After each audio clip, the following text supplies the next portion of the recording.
വെഞ്ഞാറുമൂടി നടന്ന കൂട്ടക്കൊലപാതകം. സാമ്പത്തിക പ്രയാസം മൂലമാണ് പ്രതിയായ അഫാൻ ഇത്തരത്തിലൊരു കടുങ്കൈ ചെയ്തത് എന്നുള്ളതാണ് പോലീസുകാരോട് പറഞ്ഞത്. പക്ഷേ അത് പൂർണ്ണമായും വിശ്വസിക്കാൻ ഇതുവരെ ഈ വിഷയം അറിഞ്ഞവർക്കോ പോലീസുകാർക്കോ ഇതുവരെ കഴിഞ്ഞിട്ടില്ല. അതിൻ്റെ കാരണമെന്തെന്നാൽ സാമ്പത്തിക പ്രയാസമുണ്ടെങ്കിൽ തന്നെ ഇത്തരത്തിൽ ആരെയും നടുക്കുന്ന രീതിയിലുള്ള കൊലപാതകം എന്തിനു വേണ്ടിയാണ് ഈ പ്രതി ചെയ്തത്? അത് പരിഹരിക്കാൻ മറ്റെന്തെല്ലാം മാർഗങ്ങളുണ്ട്? പക്ഷേ 6 പേരെ കൊന്നെന്നാണ് പ്രതിയായ അഫാൻ പോലീസ് സ്റ്റേഷനിലെത്തി പറഞ്ഞത്. തൻ്റെ ഉമ്മയായ സെമിയും മരിച്ചുപോയി എന്നാണ് പ്രതി ആദ്യം കരുതിയത്. പക്ഷേ ഉമ്മ രക്ഷപ്പെടുകയാണ് ചെയ്തത്.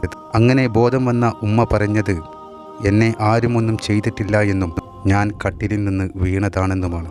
ഇത്രയേറെ ആക്രമിച്ച് തന്നെ കൊലപ്പെടുത്താൻ ശ്രമിച്ച തൻ്റെ മകനെ വീണ്ടും സംരക്ഷിക്കാൻ ഈ ഉമ്മ ശ്രമിക്കുന്നു.